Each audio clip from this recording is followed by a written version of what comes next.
And welcome to the Weekenders. This is the show where we talk about the biggest games of the football weekend. And unlike last week, we have some really big games to talk about.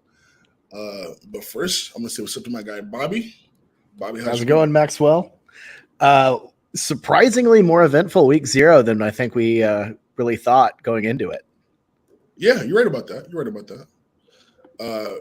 I think, you know, everyone had certain expectations for what that Florida State Georgia Tech game was going to be, and that turned into like a whirlwind of a game, and obviously a huge upset by Georgia Tech.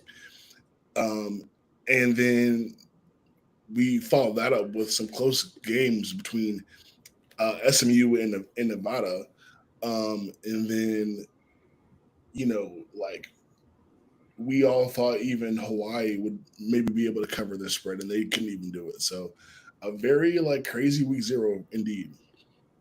Yeah, I mean, absolutely. And then you had Montana State with like a kind of massive comeback, down 35, something like 30.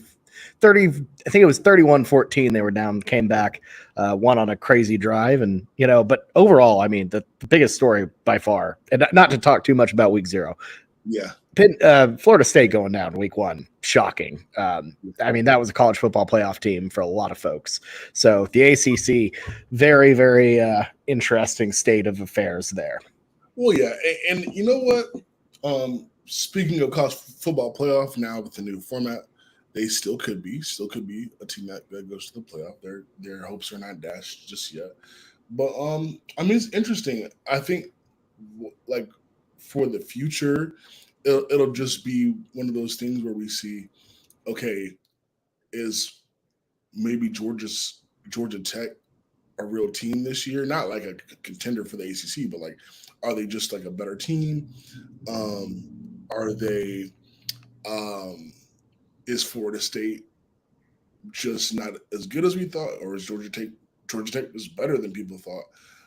I remember just watching college game day, like Nick Saban was like raving about Georgia Tech, and really seemed to be like, yeah, this is a really good football team. So maybe he had some insight that we just didn't, but we'll see how it plays out this year for sure. But on to week one, which is where we're at now. A lot of exciting games for the weekend. The action starts Thursday, but I feel like the biggest games are on. We got three big ones on Saturday and one on Sunday. So let's start with Clemson, Georgia, which is going to be the noon game. Um, this game is going to be played in Atlanta, so sort of neutral site, sort of not, because that's where a lot of Georgia fans will be, but a lot of Clemson fans, in that neck of the woods as well. So my biggest question for this game, Bobby, is what does Clemson need to do to prove that they're quote unquote back, or I guess back on track? Well, I mean, you certainly don't want this to be a blowout if you're the Clemson Tigers. Yeah, A couple years ago, I mean, these two teams were appearing in college football playoffs together, never against each other, of course, but um, the hierarchy has certainly shifted. Georgia is on top of the college football world, and Clemson is not. So first and foremost, it's super simple. They have to make this a ball game. They have to be competitive um, on both. You know, they have to be competitive on the lines of scrimmage. The offense has to look not archaic like it did at points last year. Um, and yeah, they need to be able to hang with the dogs. Not sure if they will, but it's got to this has to be a football game. If we're looking at this at halftime or at the end of the first quarter, um, it's a clear sign that this thing is pretty much over. yeah. I mean, this is not a must-win situation for either team. If you're Clemson, you would love to get this win because it would show that you're making progress by beating an opponent like Georgia, and it would put you in a really good position because you're contending for the ACC, and down the road we think about maybe a college football playoff spot. If you're not the ACC champion, well, a win against Georgia looks great, but I don't think anybody that is necessarily has a reasonable expectation is necessarily expecting Clemson to win this game. But like you said, I think being in the game, making it competitive, and not getting steamrolled by a Georgia team that is good,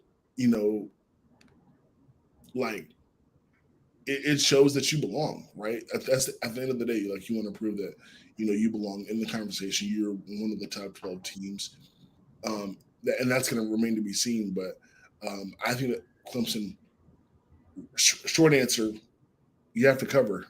Like that's pretty much it. And I mean, the spread is 13.5 here, so it's a very coverable spread. I think they can pull it off, but frankly, I don't think they will. There's something to me about Georgia. They've been dominant. I think they're a step up, but look. This is Clemson's and Dabo. I don't want to say it's their last stand or anything, but this would be as damning of a defeat. Like this is.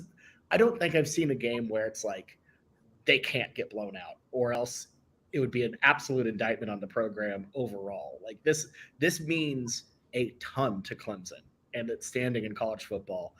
It's standing in the future. And I mean, it's really as massive of a don't get blown out game as obviously don't want to get blown out for any game, but this one would just mean multitudes on that program. Yeah, I mean, like I said, it's meaningful for both teams.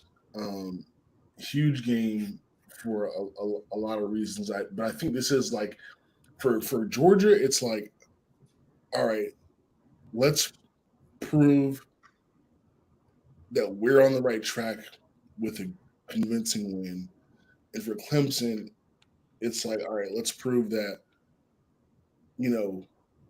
we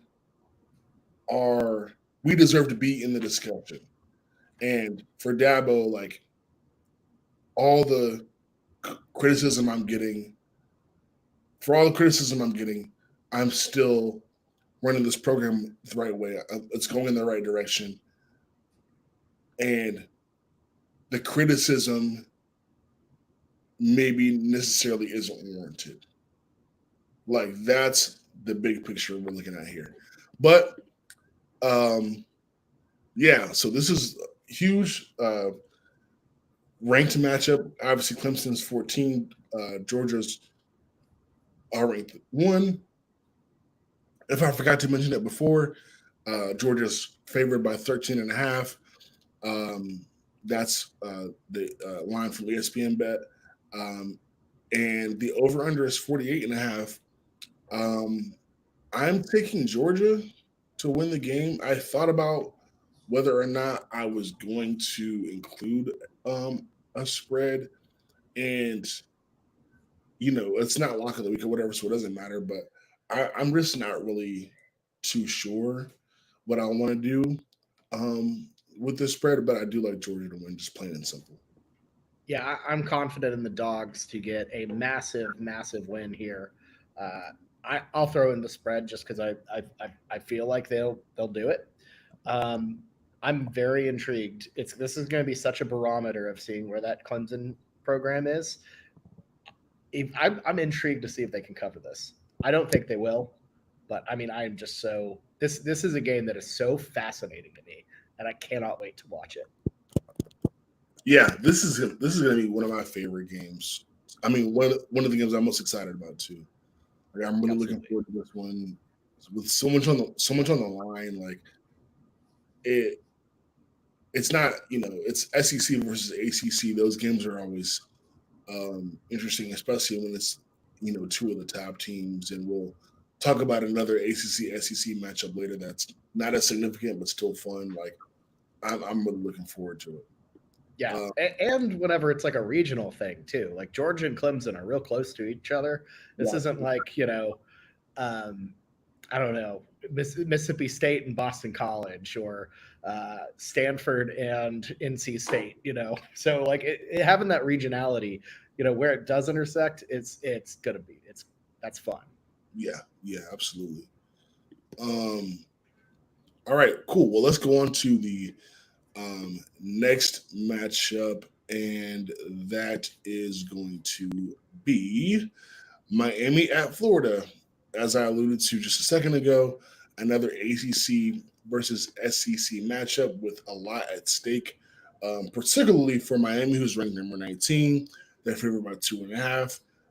Some expect them to win the ACC, especially with Florida State slip up. They definitely have a good road in front of them, but this is just one of the tougher games they'll begin with. The over under is 53.5. But whose seat is hotter ahead, Coach Billy Napier or Mario Cristobal? This is a really good question because both of them seats are very, very hot. Both were hired with a lot of expectations. But here's the thing: only one fan base is calling the other one's Sun Belt Billy, and that's Florida. And I don't know, the nickname alone immediately. I mean, that's an immediately bad nickname. I don't know if the Miami fan base, with all due respect, I don't know if they're the type of fan base to really get out the pitchforks for Cristobal. I know his seat's not cozy at the moment, but I mean in Gainesville, it's just a different level of anger at Napier. He kind of feels like a dead man walking in general, let alone with the schedule being as brutal as it is. Yes. Um, and look, that's the thing about a brutal schedule. You get worn down by the wear and tear and the tough ones. But if you can get a big one, and I mean a big one, by beating a hated in-state rival that you don't get to see, like play that often, like in the swamp, like this is a golden opportunity for Billy Napier to get a little bit of heat off his back, And yeah, I'm just saying that schedule might take some losses. You might be lucky to make a bowl game, but if you can get this one, like that can really really help your case of not getting fired. You can point to the tough schedule, all of that, and you just got to get a couple wins, like Yeah. big wins. This could be really the biggest of the big.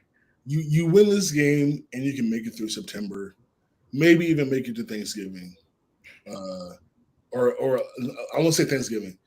You win this game and you could probably make it to Halloween off of the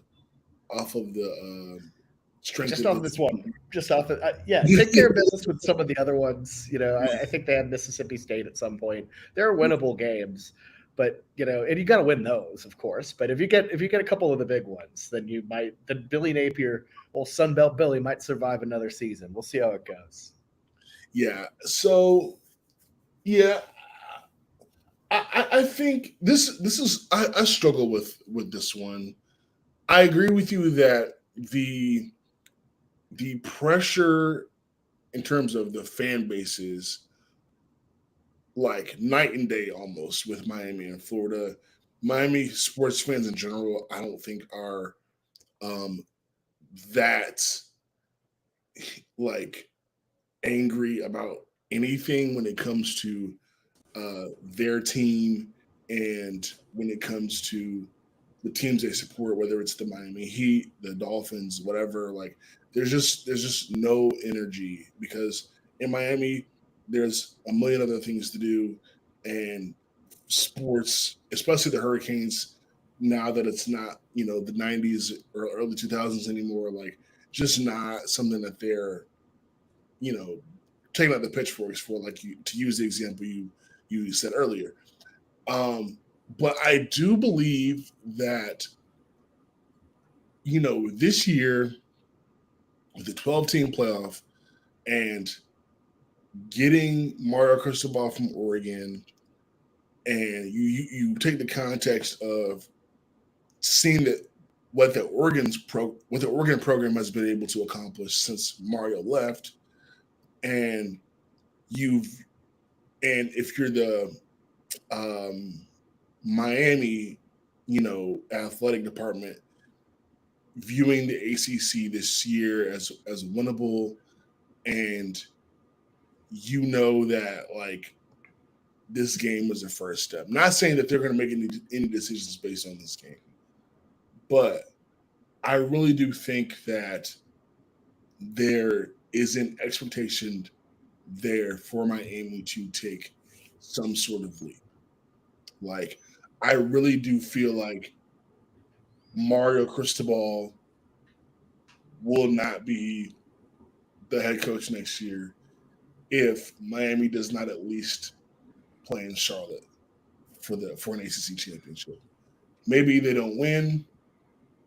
Let's say you get Florida State team or Clemson. That's just that day they're a little bit better or whatever the case may be.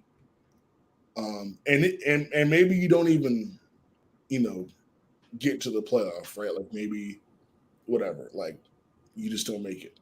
But I think anything short with this team, the talent you have of a dynamic veteran transfer quarterback in Cam Ward, you've had time and the schedule is favorable for Miami.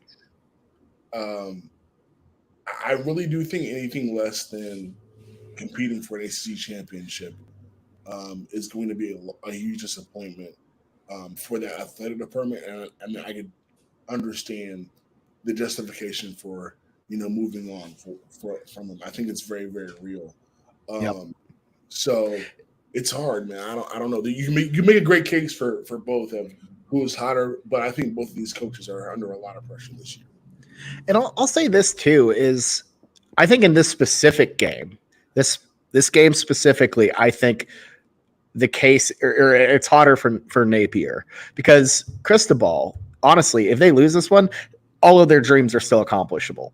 Like they're still like let's hypothetically, it's not going to happen. I like Florida's all right, but they're not going to beat them by 49. Florida beats Miami by 49 points, whatever. Miami's still in a better place than Florida State is to win the ACC because they don't have a conference loss yet. So to me, the position of this game specifically, if they drop this one, they can still get a top 4 seed, and run the table in the ACC. So if we're talking about this game specifically, I would definitely go with Napier. But from a whole overall standpoint, Cristobal, he's not going to get a better team than this. This is by far the most talented program or roster he's had in South Beach. Cam Ward is legit. He's that dude. It's got to come together. It's got to come together this year, or he's not the guy. I mean, there had been rumblings that he's really good at recruiting, really good at getting a roster together, can't really coach well. We saw it last year against that same Georgia Tech team. Funny enough, his clock management, skills or lack thereof completely cost the Hurricanes a game. His failure to take a knee. So I think there's a lot of merit towards Cristobal having a hot seat. I think both of these guys are, have a lot of stress on them. I just think Cristobal can handle what he has ahead of him a little bit better than Napier, just given the nature of the Hurricane schedule, especially in the ACC. But that also makes the pressure high because if you mess up, you don't have excuses. You can't say, "Oh, we had a gauntlet of a schedule." You got to take care of business. Yeah, absolutely right. Well, gotta happen for Miami, especially. I think Florida. Like I just this is just one of those years where you just hoping for a bowl game at this point because, like you said, their schedule is a gauntlet, but this would be a very big win if they were to get it. But anyway, I got Miami. I got Miami minus 2.5. I think they take care of business. The fact that it's at Florida does make this, intriguing. I think this is going to be a very, tough game to try and, go win in that environment in week 1. But thankfully you don't have to travel out of state. You just have to go up the road and take care of business. I think the talent will be the deciding factor. I think this is where Cam Ward sort of puts, people on notice who didn't already know who he was from what he did at Washington State. And I think Miami pulled this one out. I think it's going to be close. I'm comfortable taking 2.5. If it was 3, I'd probably stay away. But Yeah, I like Miami to win. Maxwell, I will say, if you've ever done the Florida drive before, Gainesville and Miami feel like two entirely different countries, let alone in the same state. It's wild. Brutal drive, but that's beside the point. No, the Swamp is going to be an incredible environment. It's going to be bumping. They know how to really show out for big games. And look, we've seen Florida elevate themselves over what I believe better competition when that environment is really rocking. Look at Utah a couple years ago with Cam Rising. They go into the Swamp against Anthony Richardson. Florida goes in and beats them in a really tight game. And, obviously that season didn't go well for Florida overall. They ended up kind of falling apart. And also history doesn't matter when you look at, the now. But to me, I think the energy that Florida will have in a rivalry game, in an incredible environment, I think it'll be just enough to just boost them ahead of a Miami team who I think they're talented. I still need to see them put it together. So I'm not buying them just yet. So I got the Gators narrowly winning this thing, keeping it close. It's going to be a fun one. I'm very excited to watch this one. Yeah, this is going to be really cool. I'm excited for this one too. All right. These games are really like strong. We're gonna keep saying it all show because this week one slate is like really, really good. At least the biggest games are. I feel like there's a lot of like meh, but I feel like the top games are like really, the ranked matchups are really, really good. All right, so we gotta. We got a live stream chat message. Sorry, just saw it pop up from Michael commenting on the Clemson factor. I think Dabo needs to go to more church services to improve his NIL. Shout out ML. I think I think Dabo. And we talked about it on the last show, like on bold predictions. Like Dabo might be having a lot more time for church if this year doesn't go right. Hey, I'm just saying that the church these days, if you're not winning, Dabo can't skim as much off the top of the collection plate, I suppose. So he's got to keep showing up, got to keep getting wins. It's drying up. Absolutely. Okay, I'm excited to talk about this one because this is kind of a wild game, especially for week one. It's number 7 Notre Dame playing at Texas A&M at Kyle Field Saturday 7:30 Eastern. The line is Texas A&M by 3 points. Over under is 46.5. This is a crazy game to put for week one. I'm almost impressed at the storyline matching up with the schedule making perfectly here with these two teams facing off. Obviously, and we're gonna dive deep into it later on, but the big picture thing is Mike Elko, who coached at Duke last year, is the coach of Texas A&M, and he will be coaching against his former quarterback, Riley Leonard, who's the quarterback of Notre Dame. That's going to be interesting. That's going to be the storyline. That's going to be the interesting wrinkle in this game that we're going to dive into in a second. I believe College Game Day will be in College Station for this game. So this is the marquee game, I believe, of the weekend, at least in the opinion of College Game Day. But let's kind of big picture for a second. Notre Dame ceiling. I think we both have them in the playoff from last week. I gotta go pull up that doc, but what's the ceiling for Notre Dame this year? I mean, I think it is annually for Notre Dame. It's hosting your own playoff game. It's obviously capped at 5 because of everything of them not being in a conference. And that also was one of the reasons why they're going to be in the playoff a lot, because you have your, one big non-conference, the Texas A&M. And then you got your ACC opponents, and that's really it, aside from some service academies. Like Notre Dame has a cakewalk of a schedule. And, I think to me, even if they lose this game, the playoffs would be it. You don't have to worry about a conference championship game. It Notre Dame every year should pretty much make the playoff, and if they don't, it's kind of a failure. It's a failure if they don't perform against a pretty subpar schedule, or if the ACC just wants to really, really pack the slate with them. But yeah, I mean, it's the playoff for sure. Whether or not they'll be actually good in the playoff, I mean, we're all waiting to see them produce even a remotely decent performance. And look, everyone goes after OU for the same thing, but at least we took Georgia to overtime that one time. Notre Dame hasn't done anything close to that. But no, playoffs, as it will be every year. Yeah, like Notre Dame's schedule this year is like the complete opposite of their schedule last year. Like their schedule last year was a gauntlet. Like they played some really tough teams. Ohio State, at Duke, at Louisville, USC, Caleb Williams, at Clemson. Like they played a really, really tough schedule. Even their bowl game, they had to play Oregon State with DJU. But this year, their schedule was like pretty much after this game, it's going to be a cakewalk.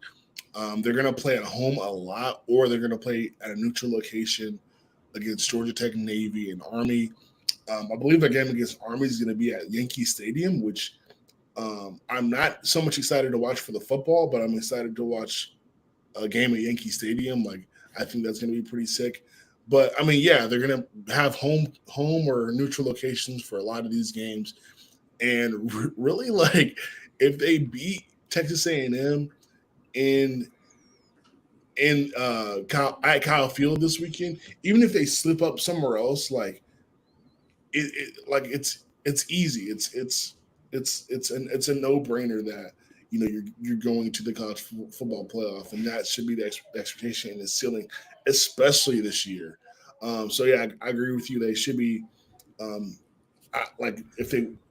would say, like, with the talent on their team, the experience at quarterback, you're expecting them to go to the playoff and like you said, maybe have a game they host on campus, but also maybe even win a game. I mean, obviously it depends on who they play in their seeding, but like I think that's the team that Notre Dame hopes that they are, especially this year with the schedule. But go ahead. And think about it too. It's pretty gravy what they have. So let's say at their max they get like the 5 seed, right? Play the 12th seed, some bad group of 5. You host it, so you get all the money from the home revenue, and then you play the worst Power 4 champion. So the champion of the ACC or the champion of the Big 12 in a neutral site game, which you probably outnumber them because you're Notre Dame. That's a pretty sick deal. I'm just saying. Yeah. A great year to be a Notre Dame fan. Again, it's like if they win this game, it's going to be cake.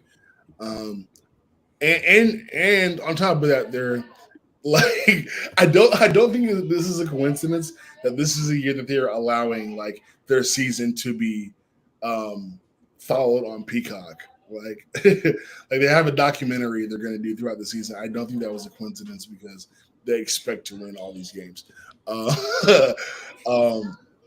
Okay, so at the outset of this, we talked about the dynamic of Mike Elko coming from Duke. He's expected to do some big things at Texas A&M.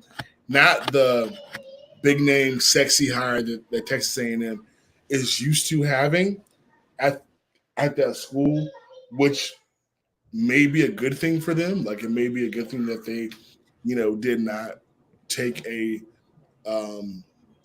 former Nick Saban assistant, and maybe I may be wrong. I don't know if Mike Elko ever worked for Nick Saban, but Mike Elko. My point is Mike Elko, a different guy from what they are used to bringing in, and that may be a good thing because he made Duke football relevant, which is extremely hard to do, folks. Like, trust me, like that is a very, very hard thing to do.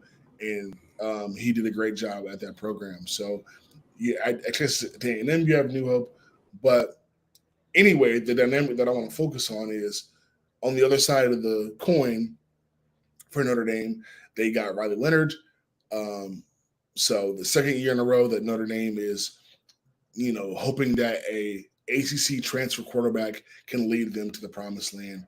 Sam Hartman wasn't able to do it last year, but hopefully Riley Leonard, who is a very dynamic player, has that dual threat ability.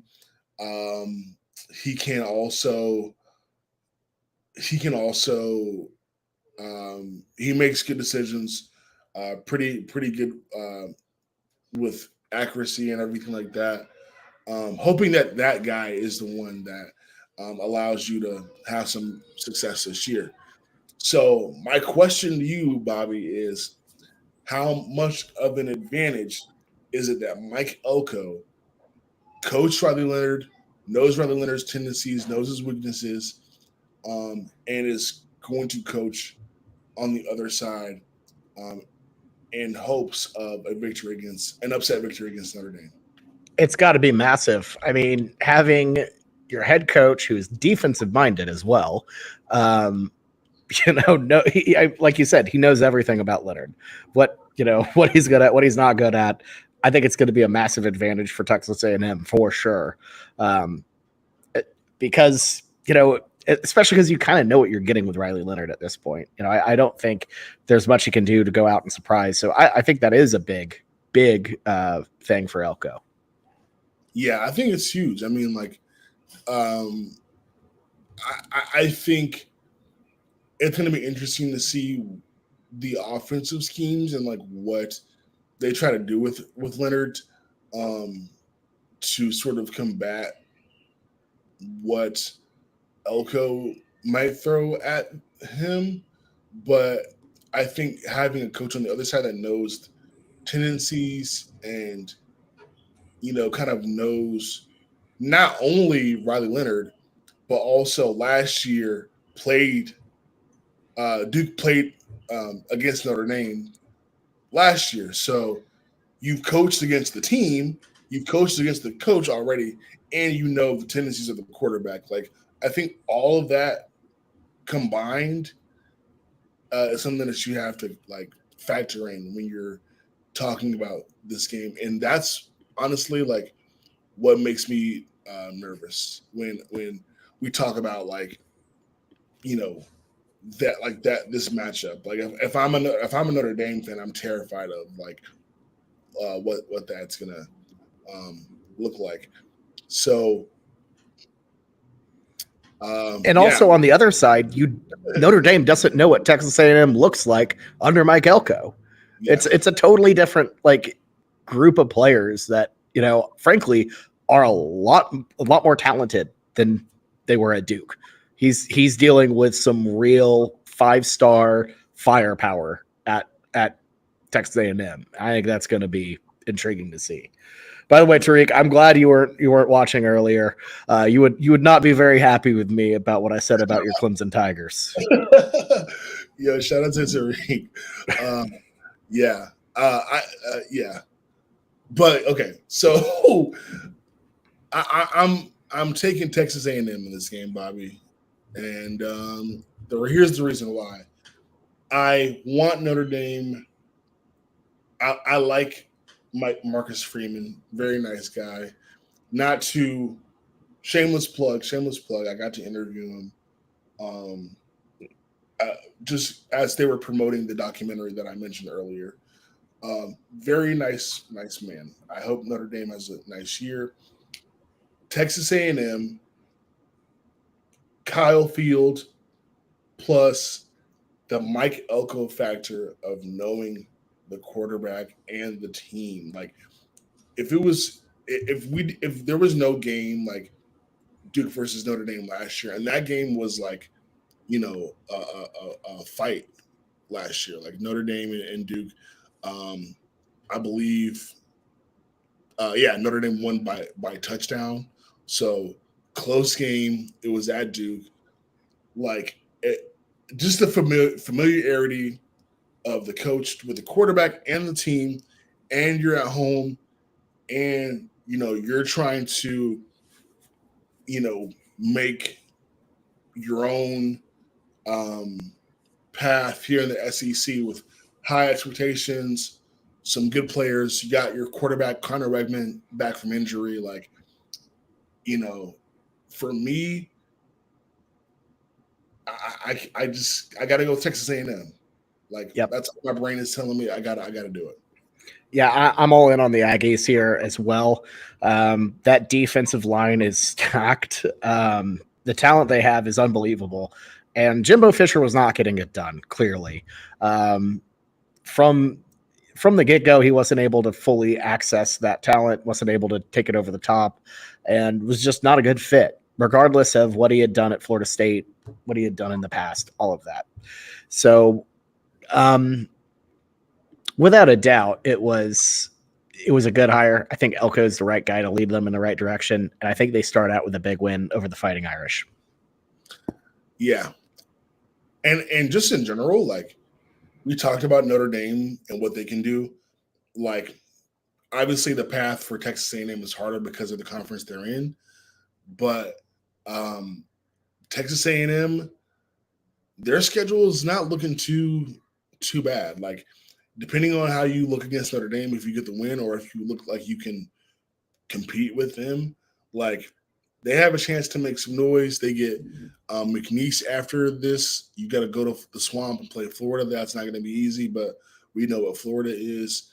Bowling Green, you get Arkansas and Missouri at home, at Mississippi State, LSU at home, at South Carolina, New Mexico State, then at Auburn, and then Texas at home is like your next toughest game after the Notre Dame and Missouri. So, I mean, A&M is going to have something to say about maybe not the SEC, but about 8 or 9 wins.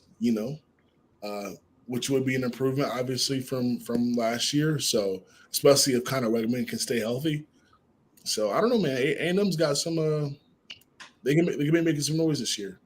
Yeah, that Texas game at the end of the year is going to be the craziest game in all of college football, without a doubt. After that 12-year Cold War they've had, it's going to be unbelievable. So keep an eye on the Aggies this season. Yeah. All right, last big game that we're going to discuss before we get to rapid fire picks and lock of the week. The Trojans of Southern California, with a new quarterback, are going to take on the Louisiana State University Tigers, LSU, in Las Vegas. LSU also has a new quarterback, Garrett Nussmeier. LSU favored by 4.5, over under 64.5.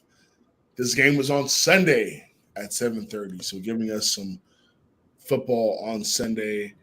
I'm excited to watch this game for a lot of reasons, but thanks, Bobby. Miller Moss. I don't know. And Miller Moses. He's going to lead them to the promised land. Yeah, Miller Moss. I'm sorry.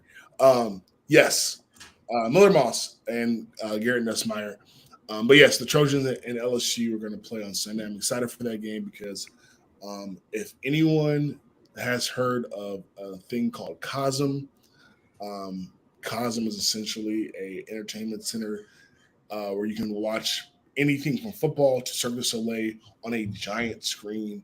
Like it's a big dome, like bigger than IMAX type screen. I'm so excited. I've been to their facility before to watch UFC here in Inglewood. It's right next to SoFi Stadium. And I'm going to go again for this game. So I cannot wait to watch that. But anyway, I digress. I have seen them. I have seen those. They have the only other ones in Dallas. So I'm like, I got to make my way down there sometime. Yeah. Make your way to Dallas. They're building more in some more cities. But yes, if you're in Dallas or LA, definitely check COSM out. But anyway, yes. So yeah, big game. No matter what size screen you're watching it on. What are some reasonable expectations for both of these teams? Oh wow. Um, I don't know. I feel like expectations overall, like nationally with LSU, have been a little bit inflated.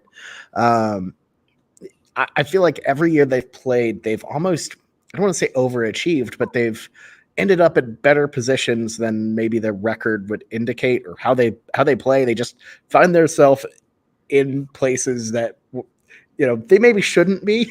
I mean, year one winning the SEC West was big, despite a couple pitfalls here and there, including losing to Florida State to start the year. Then last year, do the same thing, disappoint a little early, and have Jaden Daniels win the Heisman.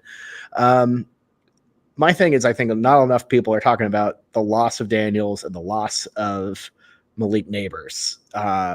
Obviously, totally massive hits. I think expectations for LSU have to be being in the conversation of the college football playoff. If they make it, that's an overwhelming success. And if they miss it by a little bit, then I think you can live with it. So I would say, like, at worst, like the Outback Bowl or whatever that first bowl out is for the SEC. I think that would be like a solid year for LSU given everything. For USC, they've got to improve. I feel like that's more of a question of defensive integrity, having the ability to stop a team, unlike previous years. If they can just look respectable on defense, you're going to see success come through. Combine that with just overall toughness, the ability to, and for Miller Moss to actually step up and be a quarterback. How do you look without Caleb Williams is going to be important. So for USC, I would say I don't think they're in the position to be a college football playoff team, but let's say 8 wins would be, I think, pretty solid for USC. I think both of those are reasonable. That being said, I don't think either of those fan bases would be happy with either result. I just think that's where those programs are at this point in time. Yeah, I mean, I like, not to regurgitate what you said. I disagree. Yeah. Like, you're losing so much. Oh, go ahead. No, you go for it. I've been yapping way too much here. Yeah, I mean, the talent loss on both sides for both teams. I think there's people that think that Lincoln Riley's going to be able to wave a magic wand and make Miller Moss like some dynamic special player, and maybe he's effective and maybe he's good. But when it comes to winning football games, especially now against the Big Ten schedule, I think there's going to be some growing pains. I think for LSU, um, we you have a guy at least that's familiar with the system. He's been there for a while, and that's good. And we'll kind of talk about the quarterback situation in a second. But yeah, I mean, Brian Kelly he's to me one of my favorite college football coaches. He's a little underrated at times, but I think it is reasonable to say that they're going to make some noise in the SEC. But this is going to be a year where they're going to have to figure out, like, who they are, and it's not one where you really would expect, like, them to contend in the 12-team college in the 12-team college football playoff. I just don't think that's realistic. Um, but I think this game is going to say a lot about both teams. At the end of the day, we're going to find out a lot about where both teams are at. When uh, during this game, which is, obviously why we're so excited about it. But let's touch on, like, the quarterback situation really quick. Miller Moss, Garrett Nussmeyer, kind of similar. Both guys, were the guys that had to wait behind, the Heisman Trophy, winner. Obviously, Garrett Nussmeyer stayed for a few years behind Jaden Daniels, and other quarterbacks at LSU. Miller Moss was Caleb Williams' backup, so no transfer situations, just guys who waited their turn and now are next step, so to speak. I think the Miller Moss, the hype behind him is comes from the performance in the bowl game against Louisville, and so there may be a little bit of intrigue with what he's going to be able to do. But Bobby, who do you trust more, Miller Moss or Gary Nussmeier? Very, very tough call here because I feel like both are, have a lot of promise, little untested. And I know everyone's pumped about Miller Moss after that crazy Holiday Bowl performance, but to me, we've seen big bowl games, and then the next year it doesn't carry over. So I don't know. Right now, I'm going to go with Miller Moss because even though Lincoln Riley, not my favorite person on planet Earth, even though I have my qualms with him, he is damn good at figuring out quarterbacks. And I think so is Brian Kelly and LSU. They do a really good job with their offense as well. I'm trending Miller Moss here, but it's like it is literally a Spider-Man meme of these two guys just pointing at each other. The same situation. I'll tell you a lot more after the game. I'll tell you that. I think we'll find out which one is more trustworthy because this is going to be a cauldron of stress. But I'm going to trend to Miller Moss right now. Yeah, it's actually funny. You said Spider-Man memes of each other. These guys are very similar. Miller in size. Miller Moss is 6'1", 205. Garrett Nussmeier 6'2", 200. So both like on the smaller side, like not too small, but like just a little bit on the shorter side of the quarterback spectrum. But we've seen, Lincoln Riley do great with smaller quarterbacks. Baker Mayfield, Caleb Williams is about 6'1". Like he, like you said, no problem for Lincoln Riley. And yeah, I don't know, man. Miller Moss kind of looks like a Boy Meets World character, and Gary Nussmeier he just looks like he's got that kind of a more of a quarterback presence to me. But anyway, that's kind of besides the point. I really do. I think the answer to this question is more, as you alluded to, like you trust Lincoln Riley more, like as the offensive mastermind that can sort of put together a game plan that's going to play to the strengths of his signal caller. Like I think that's what I more lean towards. But Garrett's got a lot of experience in a transfer portal world of college football. He sat for 3 years or whatever it was, and waited his turn. So you got to respect that. You got to respect the hustle. So I think there's a lot to like about both, but I'm going to lean a little bit towards Miller, mostly because of the coach. But as you said, we will learn a lot after this game. Max, do you remember that old show, Two-A-Days on in MTV from like mid 2000s? Yeah. It, like looked at Hoover High School way back in the day. He looks like he's straight out of Hoover High School, though. He's kind of got a little bit of the Bama Bang going on here. I don't know. He just looks like he's, it makes sense, out of Lake Charles, Louisiana. So yeah. I mean, he definitely looks like a Garrett. I don't know about Nussmeier, but actually, you know what? I think Garrett Nussmeier looks more like somebody that's named Miller Moss than Miller Moss does. So, somehow I think you're right. Somehow I think I see what it doesn't make sense, but it absolutely makes sense. Yeah, I think if you swap the names, their faces would match more. It would check out. Yeah. All right. I got USC plus 4.5. I think that, I am leaning LSU for the win, but I think this is going to be a close game. I think LSU has lost their opener the last 2 seasons under Brian. Mm-hmm. Both against Florida State and neutral site games. Okay, yeah. So, so they're gonna get. I don't. Obviously, like, like I said, I think they get the win, but I think it'll be close. I think it's going to be it's going to be a chess match between two great coaches, a great offensive mind. I think Brian Kelly is a little bit more well-rounded and a little bit better situationally. So I think when we talk about a game that's close, I trust Brian Kelly and LSU to maybe like win by the field goal or whatever the last play at the end.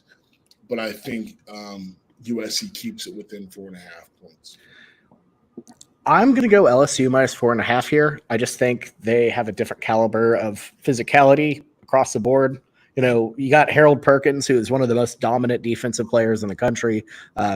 His freshman year, looking like he's going to get back to some of the stuff that made him really, really great. But I got to say, if this thing's close, look out for USC's Zachariah Branch. That man is an absolute burner.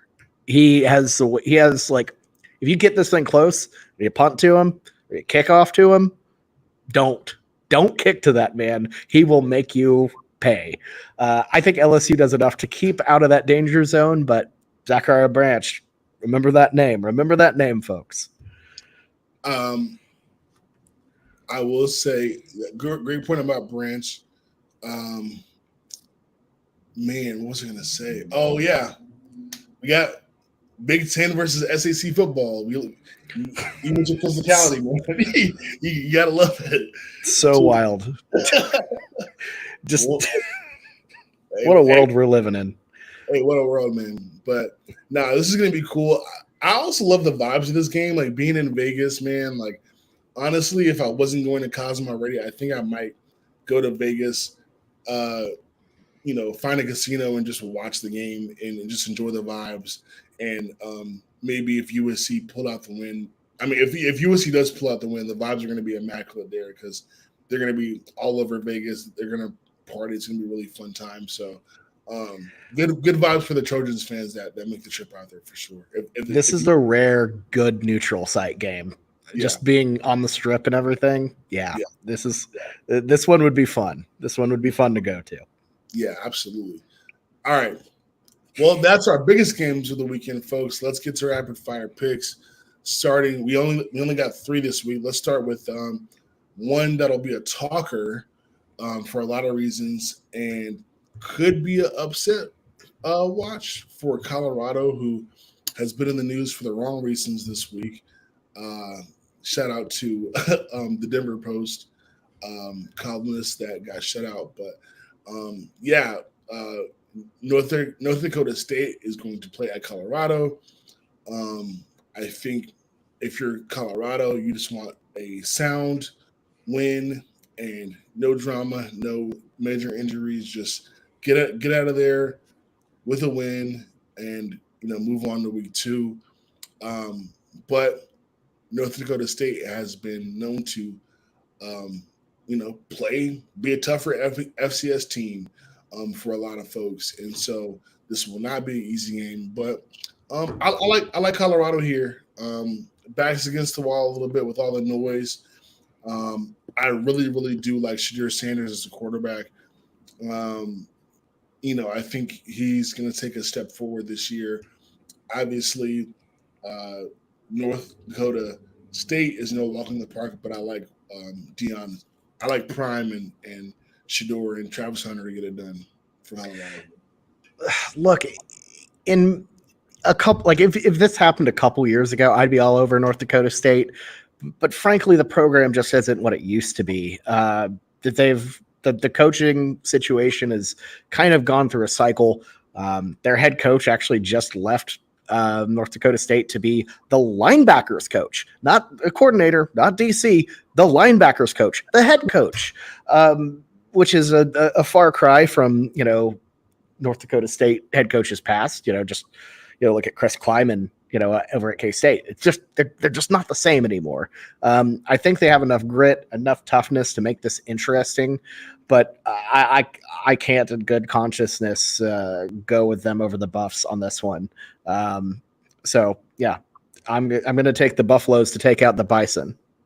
If I told you, crazy, low key, really, really good mascot matchup, actually. The exact same animal. Would you ever have buffalo? It's technically one is incorrectly named, which is the buffaloes. They're both American bison, but yeah, I don't know. You don't come to the Weekenders to hear about animal talk. I apologize. Max, what were you going to say?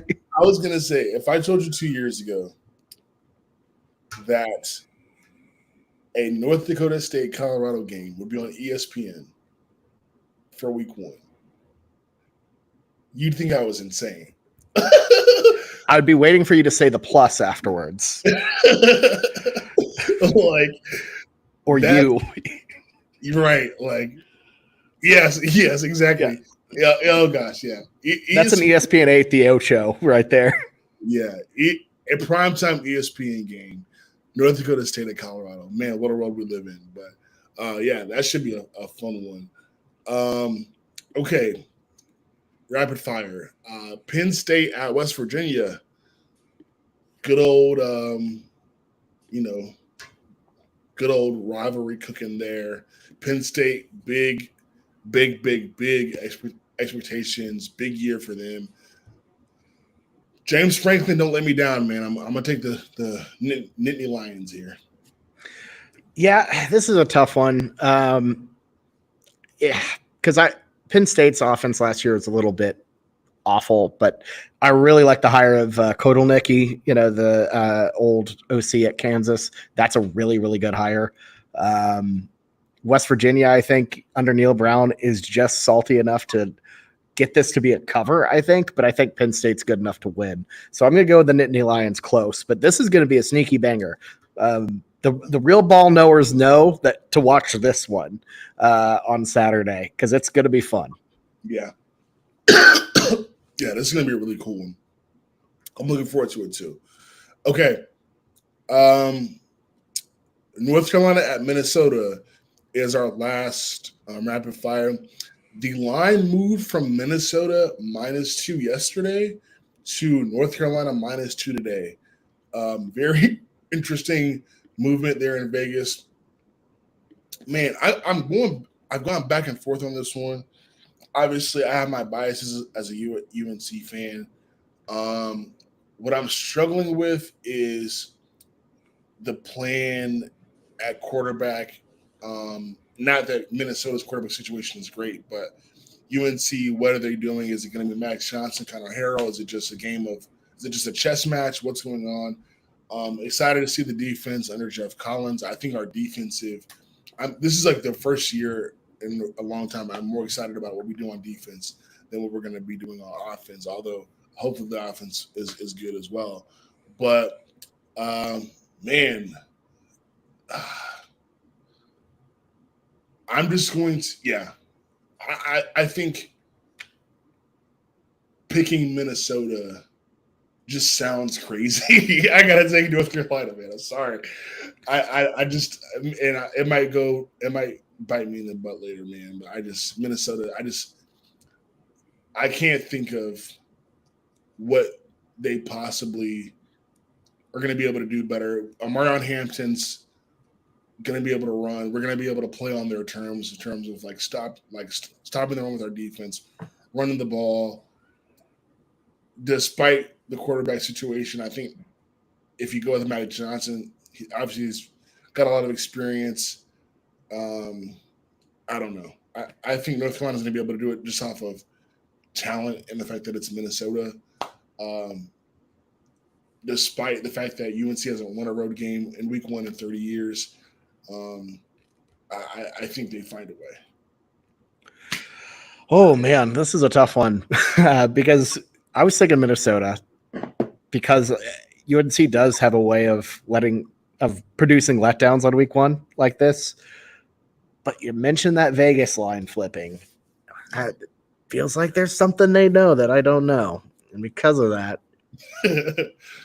I don't know. I'm going to go with old Mac Brown. I think he still has some tricks up his sleeve. Yeah. I think they got it. I'm going to go UNC on the road. I'm too I don't know. The second I heard that, I'm like, I got to flip that pick. So Tar Heels. Yeah, we'll see. It's not easy. It's not. I'm just making me nervous. I hate that we're even playing this game, but it is what it is. All right, let's move on to lock of the week. For those of you who are new to the Weekenders, lock of the week is our sort of like competition portion of the show. Rules are simple. We kind of are taking score to see who is the best at this lock of the week game. All right, so a correct lock for the games that we talk about on the show, the 4 biggest games, not the rapid picks, just the 4 biggest games. If you pick a lock correctly, then you get 2 points. Now, if you want to pick a lock from any other game, so you want to just take an easy win like Oregon against Idaho, you can do that. You can do that. But you're only going to get 1 point if the lock hits. And an incorrect lock, of course, you get no points for picking incorrectly. Duh. So this is lock of the week. Me and Bobby are resetting the scoreboard at 0, obviously. So my first lock of the year, Bobby, I'm taking LSU to get it done against USC. I just trust Brian Kelly more as a head coach. I think USC is gonna have some. You mentioned earlier the physicality. I think for quarterback I would lean Mother Moss, like I said earlier, but I think for everything else I lean LSU. I'm taking LSU in the close one. Not even gonna mess with the line. Just gonna be safe for week 1 and just pick straight up LSU for my lock of the week. Well, I gotta say, Maxwell, that might be a nice little that could be a little bet right there. LSU to win but not to cover. Ooh, that's a tricky one. I like it. I really threading the needle there, especially with the 4.5 point line. I'm gonna keep it simple and just go with the Texas A&M Aggies. I feel like everything in that matchup is just poised and pointed towards A&M winning that ball game against Notre Dame. That I just feel so. Maybe feel too confident that A&M is going to get it done. But yeah, I like Mike Elko and the Aggies to not just win, but cover 3 points. All right. There you have it. That's the lock of the week. We'll see how we do next week. Come back and talk more football. You'll see us next Wednesday.